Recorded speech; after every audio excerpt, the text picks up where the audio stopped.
name's Anastasia Hinchliffe, and first and foremost, I'm a parent at the school. Both my sons started Oscar Mayer when they were 4. This is our 13th year at the school. And when we first came to Oscar Mayer, I was just volunteering a lot, doing the gardening and volunteering in the classroom. And then we set up a bunch of programs, the garden project, raised beds, the chickens, and the bees.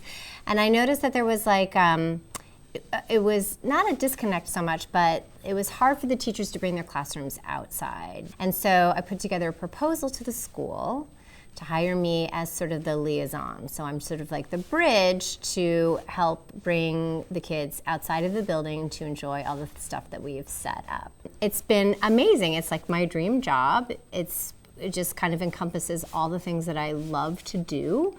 And the fact that I get to work with all the grades is amazing. The original inspiration for the garden project, which is sort of like the umbrella name for all the green programming we do here at school. And that started with just gardening with the kids, teaching our kids where our food comes from.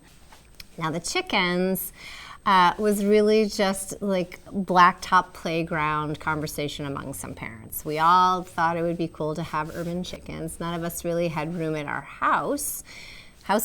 And so we thought, again, what a great opportunity to show our kids where our food comes from. So, chicken nuggets just don't fall from the sky. You need to know where your food is coming from. We also, in designing the chicken coop, we made our roof sort of at a slant. And so all the water runoff goes into a rain barrel. So we're teaching our kids how to harness free water from the sky and water conservation. So clearly we turned that whole space in front of our school into an outdoor classroom.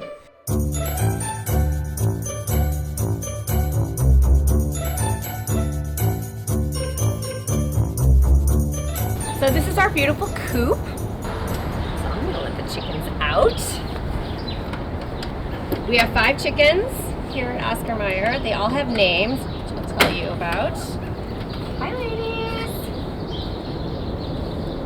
Come on out. This is Chicken Sirius. She's an Americana. Do you want some treats? Come here. What do I have for you? I could bribe them with mealworms. They love. All right. This is Turbo Goose, who's kind of a diva. Big Blue Nugget. And Millie Mariposa. Oh my God. Millie Mariposa has a backstory. This is Pepper Snowball. She's a Delaware. The kids at our school named all our chickens. We had a chicken naming contest. And so they all submitted names into a box. And the chicken committee kind of strung some names together so we'd have multiple winners.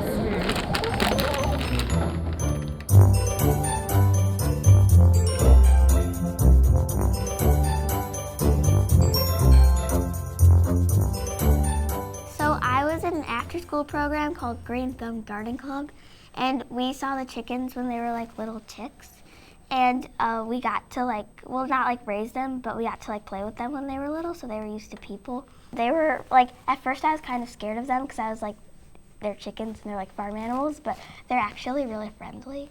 To a city that's just so urban, and you just think we've got a cement blacktop outside our building, it kind of makes us more aware of the environment and of nature, and it comes full circle because it goes with our garden project. We've got all these parents volunteering and families that come and get chicken trained, so I think that's another way the community comes together.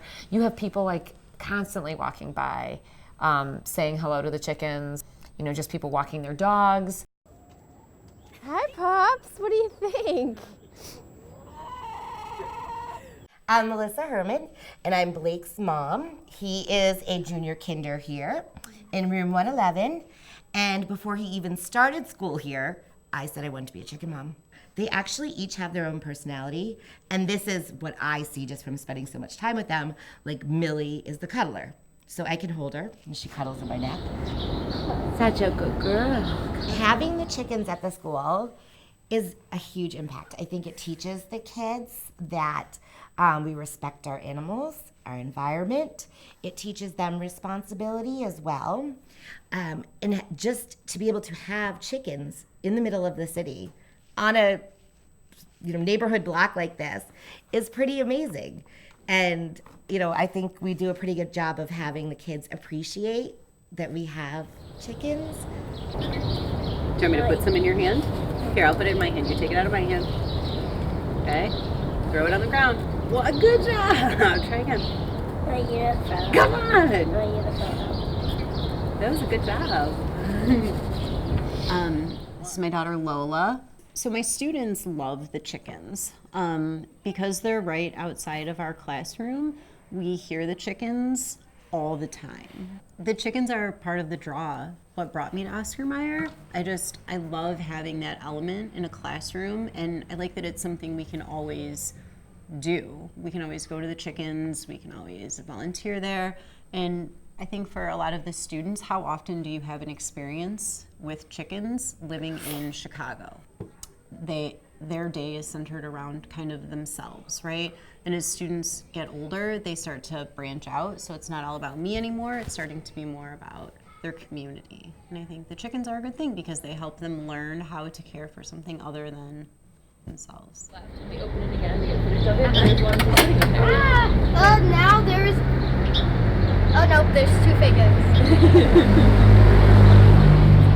Whoever wants it is good.